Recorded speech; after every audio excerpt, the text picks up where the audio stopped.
So what happens when a really seasoned business leader steps into the CIO role and they suddenly find out that everything they thought they knew about management just doesn't quite fit in the IT world? Yeah, it's a classic scenario. How do you lead these highly specialized technical experts, especially when, you know, you might not speak their precise language, but they hold the keys to really critical, often invisible knowledge. Exactly. Welcome to the deep dive. We're here to unpack complex ideas from key sources and really pull out the most valuable insights for you. And today we're diving deep into Chapter 3, CIO Leadership. It's from the updated edition of The Adventures of an IT Leader by Austin, Nolan, and O'Donnell. And this chapter, it's more than just a story. It's really a masterclass in the, let's say, the nuanced challenges of leading IT. It's got invaluable lessons if you're in, or maybe aspiring to, strategic roles in information systems, IT service management, that sort of thing. Right. So our mission today is to explore the real-world implications of Jim Barton's first few days as CIO at this company, IVK Corporation.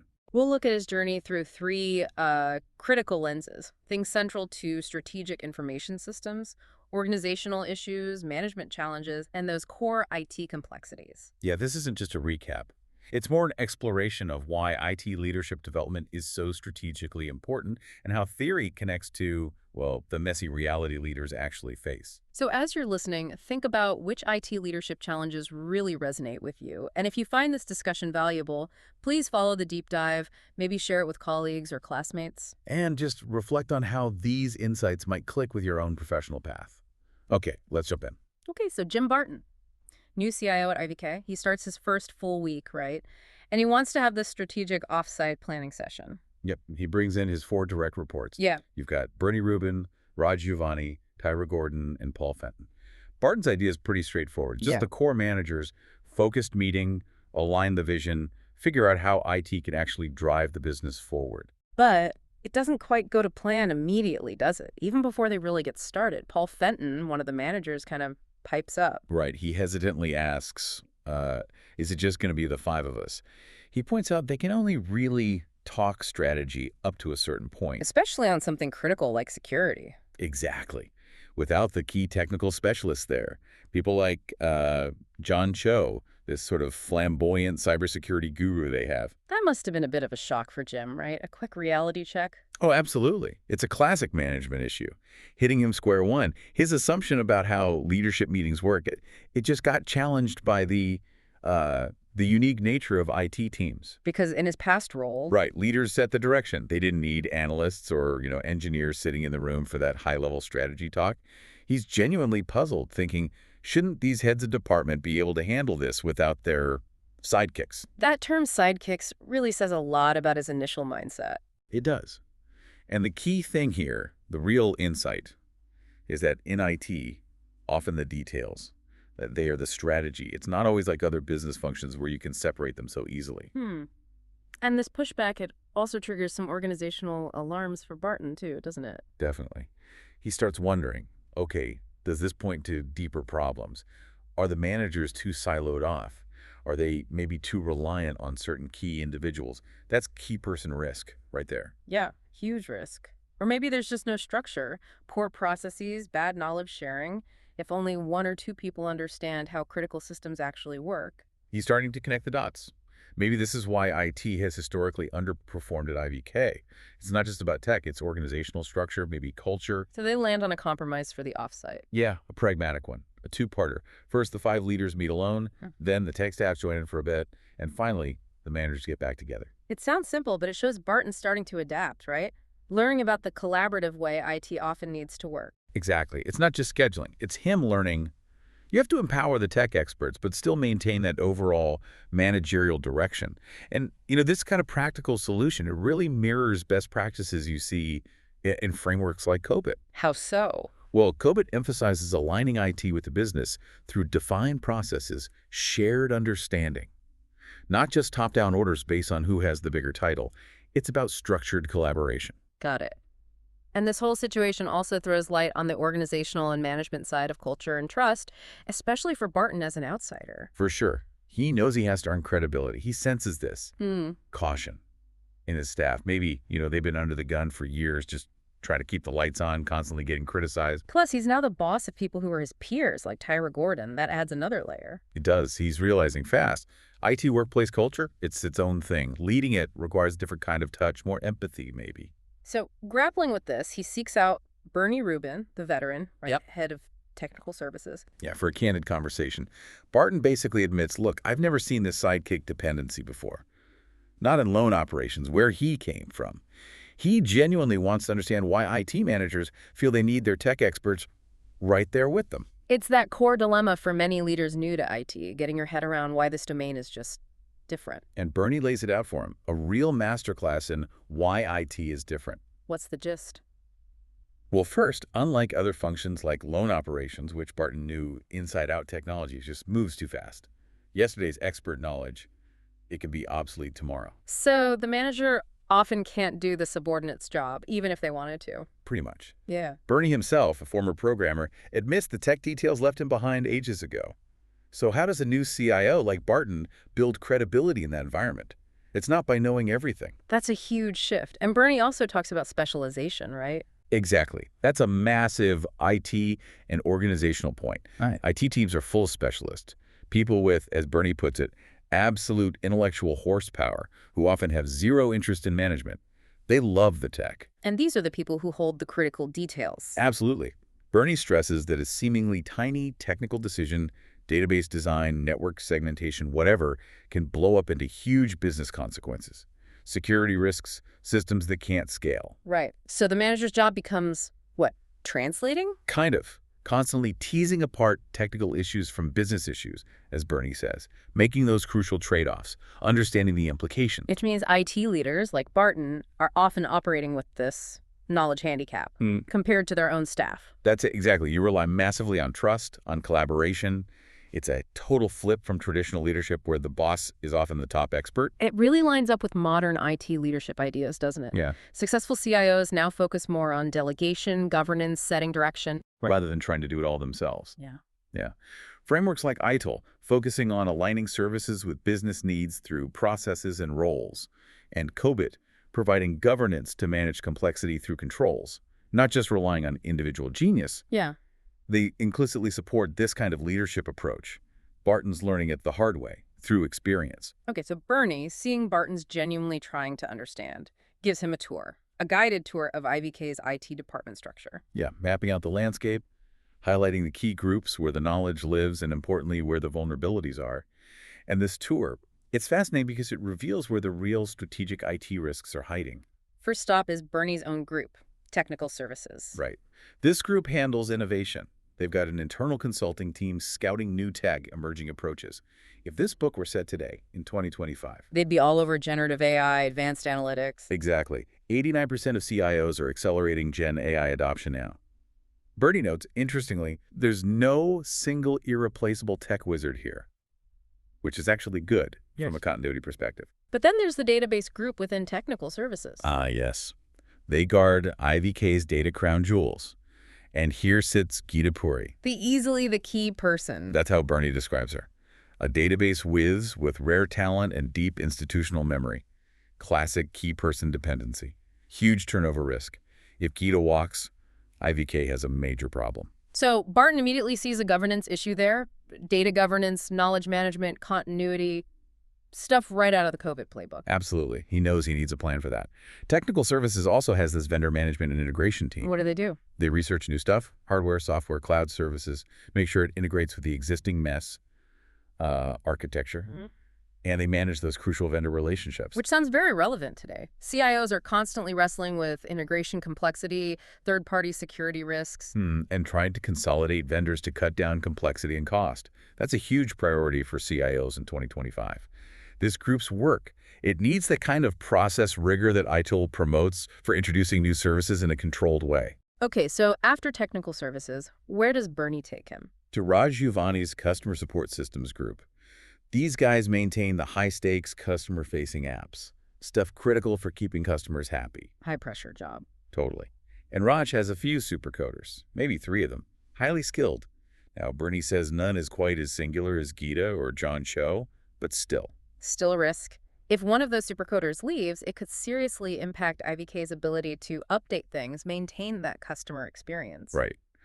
Another talent concentration point. Mm, It gives Barton thinking about mitigation strategies, cross-training, better documentation, maybe adopting agile methods like scrums or peer coding to spread the knowledge. makes sense. Then there's Pyra Gordon's group, loan operations and new application development. Barton knows this area from the business side. Yeah, this is IVK's biggest app dev pool. Super important for innovation, building new digital platforms for clients. This is where Ivan Korsky, the top software engineer, hangs out, along with other heavy hitters. So keeping these folks happy and motivated is crucial for IVK's competitive edge. Absolutely paramount. It underlines that strategic need to manage IT talent, effectively a core idea in ITEL 4 and COBIT. Barton's probably thinking, okay, how do we keep these innovators engaged? Hackathons, experimentation budgets, Finally, Bernie walks him through Paul Fenton's infrastructure and operations group. the backbone, data centers, networks, servers, the real engine room. And it's staffed by deep technical specialists, like those 5 network and security experts, including John Cho, who Bernie says are seriously hard to replace. These are the folks literally keeping the lights on. And this group is ground zero for things like cloud adoption and its costs, right? Definitely. As they rely more on cloud, the complexity shoots up. Modern CIOs use FinOps financial operations to really get a handle on cloud spending, treat it like a major business expense. And they try to consolidate cloud vendors too, reduce that sprawl. But they also manage the old stuff, the legacy systems. Yep. The outdated systems that need constant manual babysitting, as the book puts it. They pose significant risks. It highlights that perpetual tension in IT, balancing the need to maintain stability, keep the lights on, with the drive to innovate and modernize. Requires careful strategic planning. And Bernie also mentioned something about Paul Fenton himself, the manager. He does. Notes Fenton is highly technically competent, Hmm. so much so that he often jumps into crises personally to fix things. A hero. Yeah, but that creates a problem, right? A workload issue for Fenton, a potential bottleneck for the whole department, and a single point of failure if he gets overwhelmed or is unavailable. So Barton needs to step in there, bring in better processes, like formal change management, maybe proper on-call rotations. Exactly. Move away from relying on individual heroes. That's straight out of ITIL guidance for building sustainable, reliable services. Wow. So after this tour, Barton must have a lot swirling in his head. But one thing really stands out for him, right? Yeah, a really pressing concern. Are these absolutely critical people, Cho, Gita, Ivan, are they happy? Are they likely to stick around? Losing even one top engineer could completely derail key projects. Huge business impact. And Bernie offers some insight into IVK's culture there. He does. Yeah. Reveals that IVK kind of bends the rules for unique talents, like Cho lets him keep odd hours, dress unconventionally, because ultimately results matter more than strict formality. Which is pretty crucial for managing top tech talent today, isn't it? In this hyper-competitive market, flexibility is often key to retention. You have to understand the culture. Totally. And for Barton, this whole experience is profoundly shifting his understanding of leadership.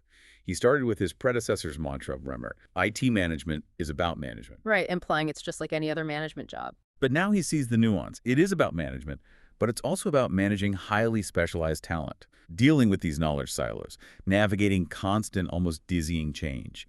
He's truly starting to grasp that he needs to lead through structure, through trust, through empathy, not just by trying to be the smartest tech guy in the room. It's a big evolution. He even starts scribbling these personal acronyms on his whiteboard. Yeah, almost like little reminders to himself. KWIDK, know what you don't know. Such a vital lesson in humility for any leader, especially in tech. And the other one, YWLOY. You won't last 1 year. That reflects the intense pressure he's feeling, especially from the CFO, to turn the IT ship around fast. These become his internal drivers. Okay, so fast forward a bit to Wednesday. Barton hears something that really clicks with him. Yeah, he hears this story on the radio about a hospital CIO, apparently a brilliant guy, ER doc, PhD in bioinformatics, entrepreneur, author, the works. Wow, so super accomplished. Incredibly. Yet, this CIO faced a massive IT outage because of a blind spot. He had something about networking. But here's the thing. He was actually lauded for his honest leadership, how openly he handled the crisis. So the lesson wasn't know everything, but rather, That even the best, most knowledgeable leaders can't know everything. And admitting your blind spots, being authentic about it, that's actually a sign of strength, not weakness. That must have resonated deeply with Barton, given his own anxieties. Absolutely. But it also spurs him into action, maybe in a slightly misguided way at first. Driven by this fear of being blindsided, he decides he needs to educate himself fast. Ah, the buy all the books phase. Exactly. He goes out and buys basically a library on IT fundamentals, network protocols, firewalls, programming, databases, agile, ITIL, emerging tech, cybersecurity, cloud, analytics, a $1,200 shopping spree. It's such a common impulse for new managers in technical fields, isn't it? Trying to gain authority through sheer knowledge cramming. Totally understandable. Right. Then comes the late night study session, and the reality hits him. The sheer scale of it all. The enormity, the complexity. He sees all these complicated as hell layers, all this invisible plumbing underpinning everything. And he has this epiphany.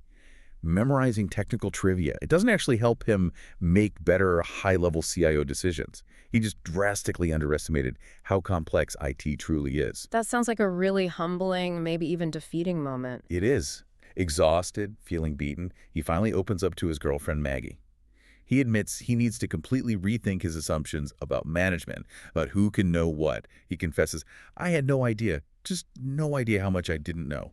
And Maggie offers some perspective. Crucial perspective. She points out that recognizing your limitations, that's not failure.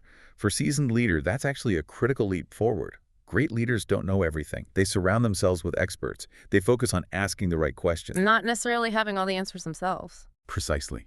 And that moment, it perfectly underscores the core ideas we've been talking about.